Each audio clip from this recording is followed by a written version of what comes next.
बच्चों 8th class का exercise 3.2 का 6th क्वेश्चन है और ये इस एक्सरसाइज का लास्ट क्वेश्चन है।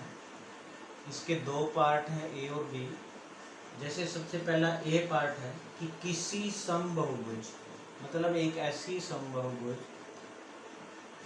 कम से कम, उसके अंदर कम से कम कितने अंश का अंतः कोण संभव है, मतलब अंदर वाला जो कोण है कम से कम कितने डिग्री का होना चाहिए समबहुभुज में।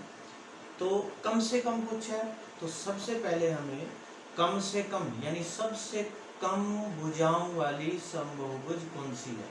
देखो सबसे कम भुजाओं वाली हमारे पास होती है त्रिभुज। त्रिभुज से छोटी कोई बहुभुज नहीं होती, क्योंकि बहुभुज क्या होती है कि ऐसी आकृति सरल रेखाओं से बनी हुई जो बंद हो जाए। देखो अगर हम दो रेखाएं लेते हैं तो ये कहीं बंद नहीं होती। तो सबसे छोटी बहुभुज जो है वो है त्रिभुज। अब कह रहे हैं ये कि कम से कम कितने डिग्री का कोण होना चाहिए उसका, तो हमें सबको पता है। सबसे पहले तो हम लिखेंगे सबसे कम भुजाओं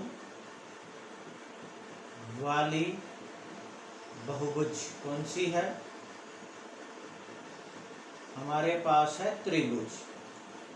तो त्रिभुज ऐसी है जिसको हम समबाहु त्रिभुज भी बोलेंगे, तीनों भुजाएं समान होंगी। त्रिभुज के तीनों कोणों का जोड़ होता है 180 अंदर के। इसमें अंतः कोण ही कुछ है, तो सबसे छोटा कोण कितना हो सकता है, तो हम लिखेंगे त्रिभुज के तीनों कोणों का योग कितना होता है 180 डिग्री। तो प्रत्येक कोण कितने का हो सकता है हमारे पास, प्रत्येक कोण कितना हो सकता है 180 को हम भाग देंगे अगर, क्योंकि तीन कोण होते हैं तो 60 डिग्री का। तो कम से कम कितने डिग्री का कोण हो सकता है 60 डिग्री कम से कम। अब इसी का बी पार्ट है कि किसी समबहुभुज में अधिक से अधिक कितने अंश का, यानी बड़े से बड़ा। देखो बच्चों, और कौन सा पूछा है, बाह्य कोण। यहाँ पे आप पूछा है बाह्य कोण। यही त्रिभुज अगर हम लें, इसको अगर हम जैसे ये बाहर का कोण दिखाएं, ये अंदर का कोण है और इस तरफ जो है ये बाहर का कोण है।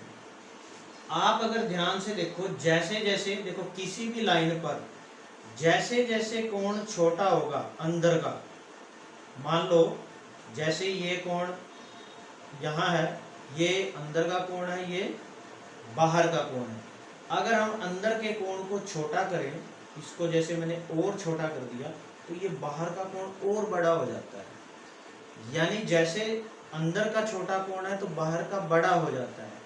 इसी तरह इस प्रश्न में पहले पार्ट में तो पूछा है अंतः कोण कितना छोटा हो सकता है, तो वो 60 डिग्री। तो बाहर का कोण कितना हो सकता है, इसका मतलब क्योंकि दोनों का जोड़ देखो, ये और ये बाहर, इन दोनों का जो जोड़ है वो रैखिक युग्म में 180 बनता है। तो जब अंदर का 60 है तो बाहर का 120। यानी हमें क्या लेना है कि सबसे बड़ा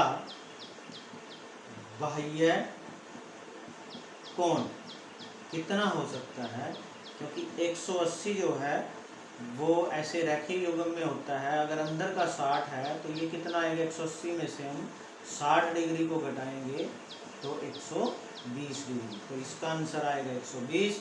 आपके पास ये लास्ट क्वेश्चन है इस एक्सरसाइज का।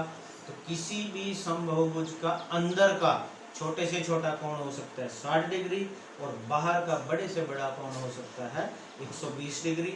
आपकी ये एक्सरसाइज 3.2 इतनी ही थी और ये उसका लास्ट क्वेश्चन है। आपने इसको अच्छे से समझ के नोट कर लेना।